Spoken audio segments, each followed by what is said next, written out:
like I'm just talking to you at the minute, like I used to I'd have a massive flare up and I would just think, that's it, I'm never going to get better, I'm going to have this pain forever, you know, I'm never going to manage this, may as well, like I actually had suicidal thoughts at one stage, like absolutely, like would just catastrophize. I was like, I just need the strongest pain medication I can, like there's no other way to deal with this. What is this pain clinic, like there's no way I can deal with this psychologically, with like there's no way I can tolerate this. Like I was just thought I'm never going to get on top of this. So how did you? Like it was such a long process, and I actually, part of me can't even understand, like I was trying to explain to one of my colleagues actually today, there's part of me that almost can't even explain it, just like there's part of the transition that I almost actually can't even verbalize. It just happens. It's so hard to explain. It's hard work. Are you proud of what you've accomplished? Oh, so proud. so proud. What are you most proud of? I'm so proud of my perseverance. That's what I'm most proud of. Can you describe a bit about how you think you developed that perseverance?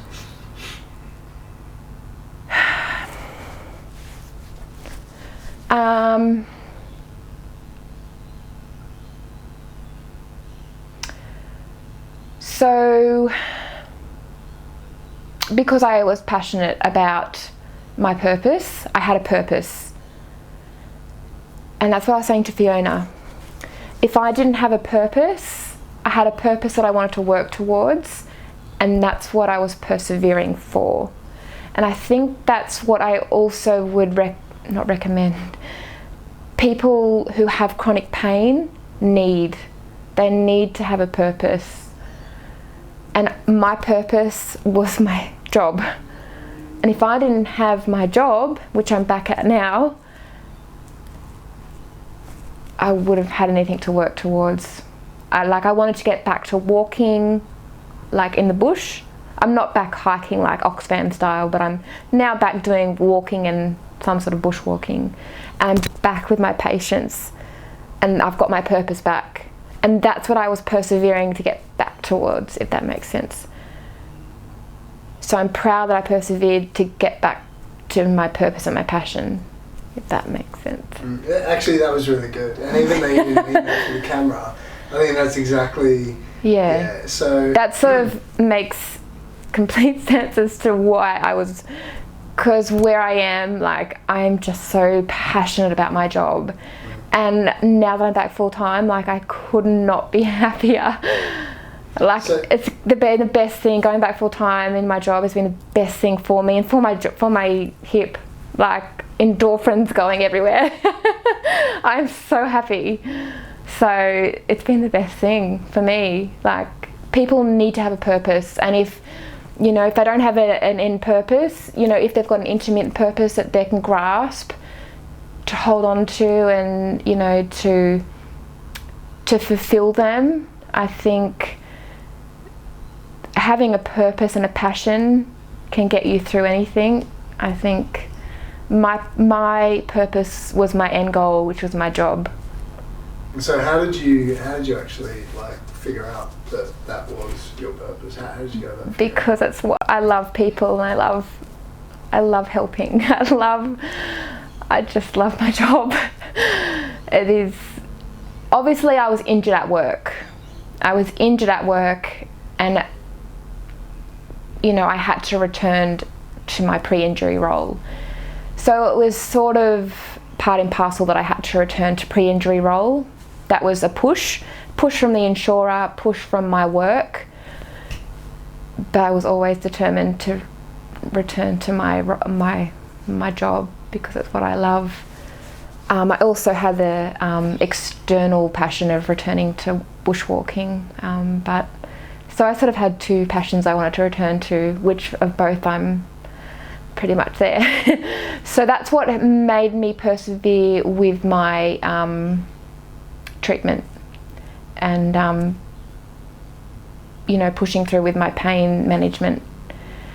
Otherwise, I was very close to pulling the plug on my pain management at one point, and with my flare-ups.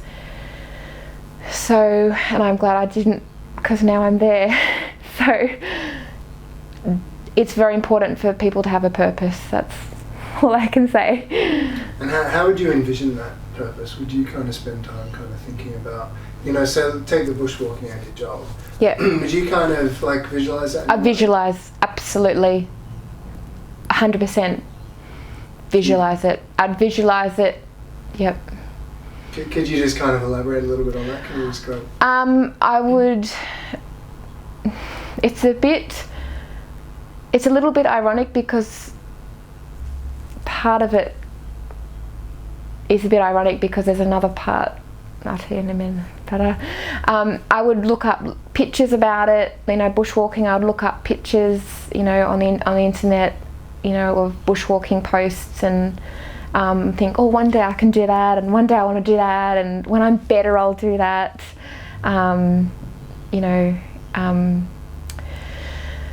So I sort of looked for things to aspire to when I was better, that sort of thing. Sort of held my hopes high. Yeah. Okay. In terms of my returning to my job, having my purpose there, I would certainly visualise myself there. Even though I was injured at work, I held no fear in returning there. I was always very passionate about returning there. I wasn't fearful. I was passionate. Never had fear about returning, even though I was injured there. I just passionate. Always wanted to return.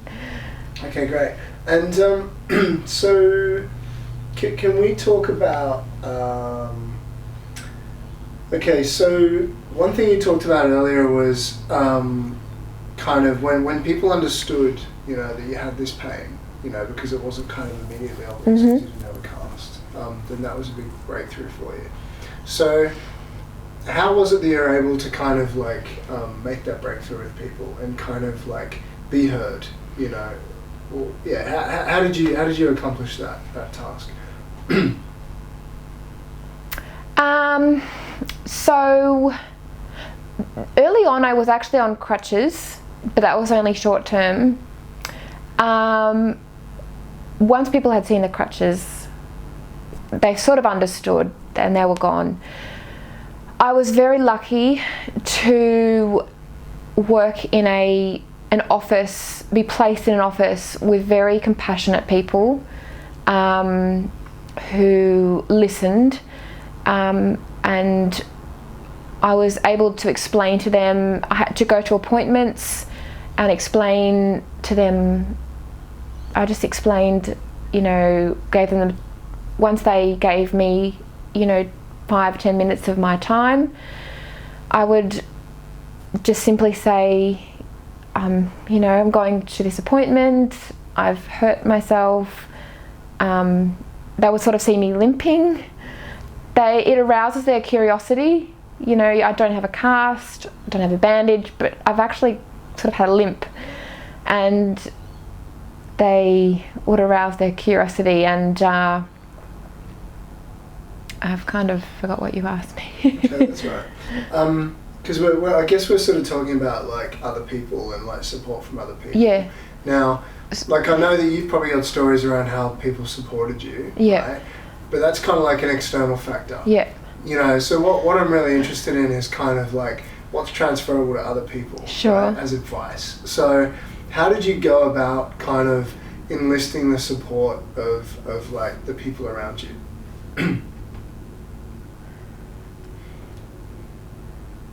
Well, how were you able to, did you reach out to kind of family and friends, I guess you weren't able to kind of participate in your normal social life. Oh, yeah, no, not... So how did you go about staying socially connected? Sure. Well, I had to do like, yeah, it was hard because I couldn't do all the things that I wanted to do, like my walks.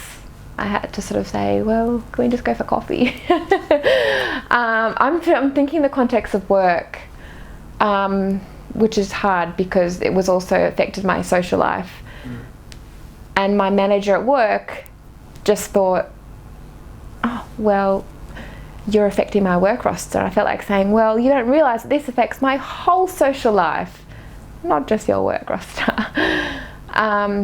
So... Did you sort of, were the people around you a source of strength? Like, particularly in your kind of social life, outside of the context of work? Yes and no. A lot of people didn't understand, I found. They knew I had pain, but they didn't understand. And it's hard. Yes and no. A lot of people at work, because I was away for a long time from my unit in intensive care, a lot of people think that nurses have back injuries, and I've found people were like, oh, how's your back? Like, it's not my back, it's my hip. And then a lot of my friends I just forgot that I had pain, and it was difficult. My partner at the time was a physiotherapist, so I found a lot of strength in him. He was my main source of strength. I actually didn't find a lot of strength through my friends. It was largely through my family and my partner at the time. I did have to modify my social activities.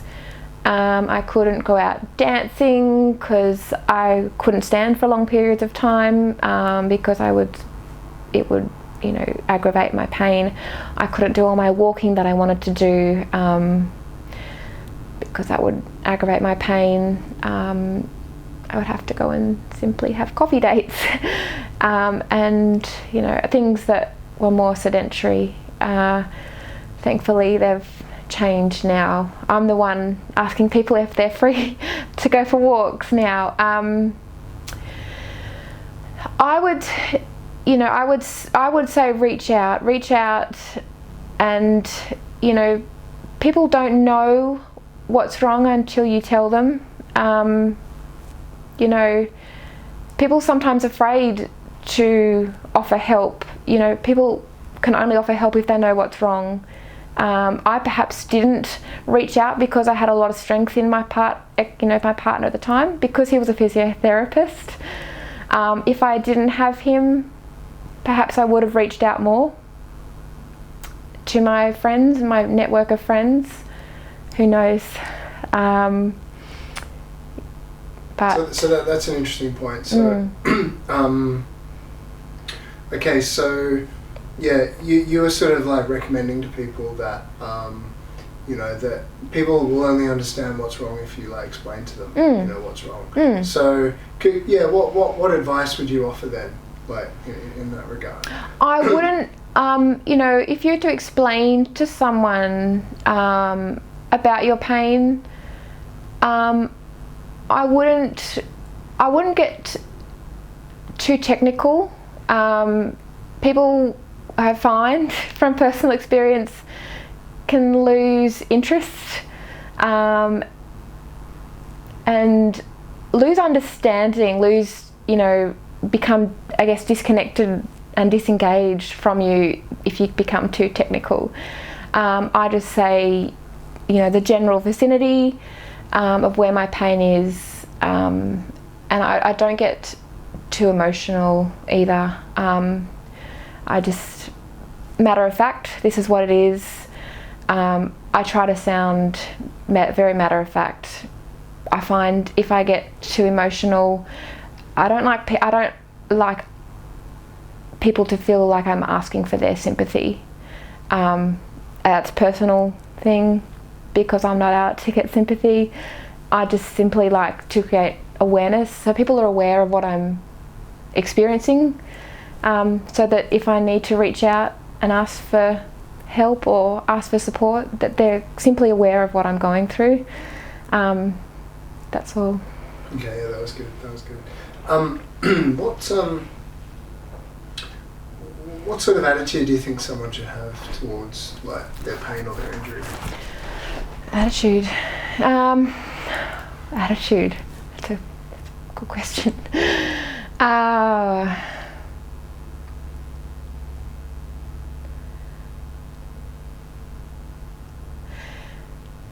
That's a really good question.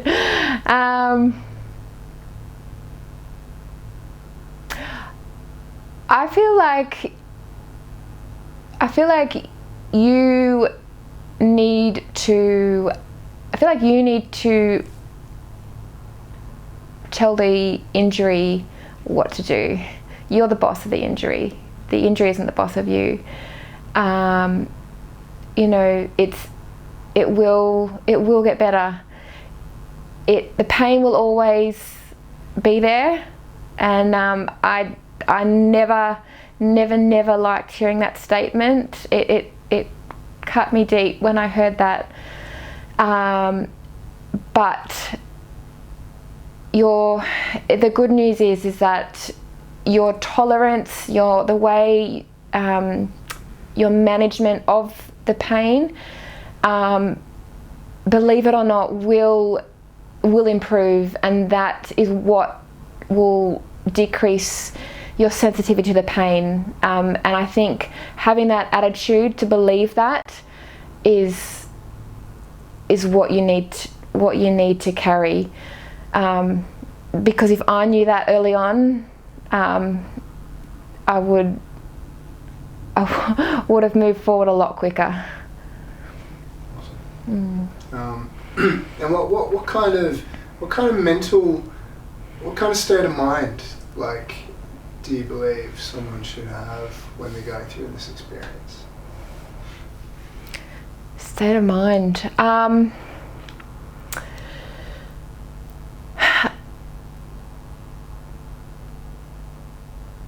I think you need to be open to information that your treating clinicians give you. When a clinician advises you of techniques, take them on board.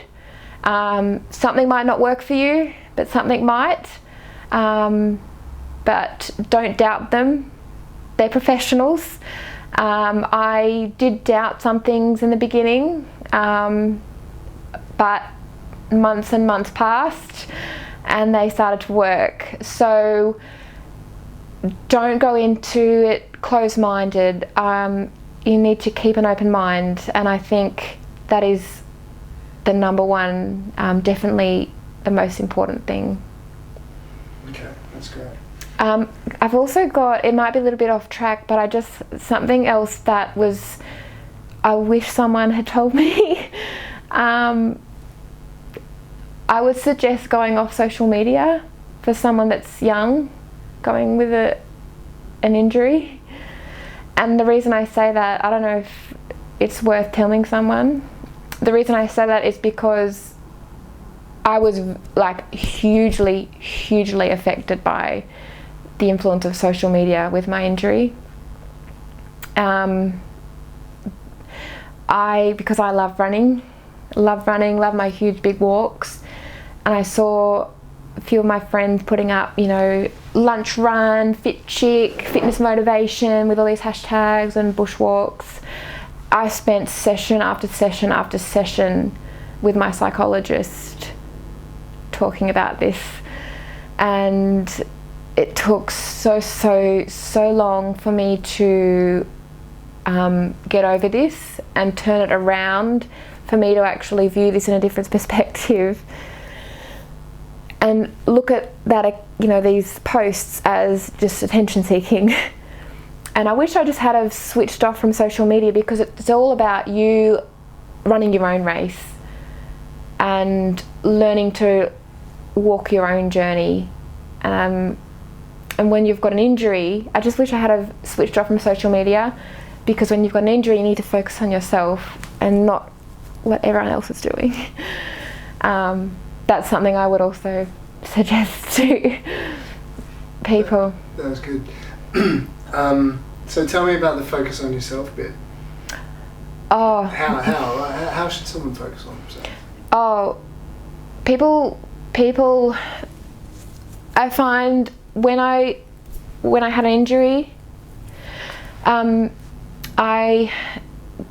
got a little bit caught up focusing on what other people were doing, and it took away from myself and my own journey, and I became a little bit sidetracked in comparing myself, and I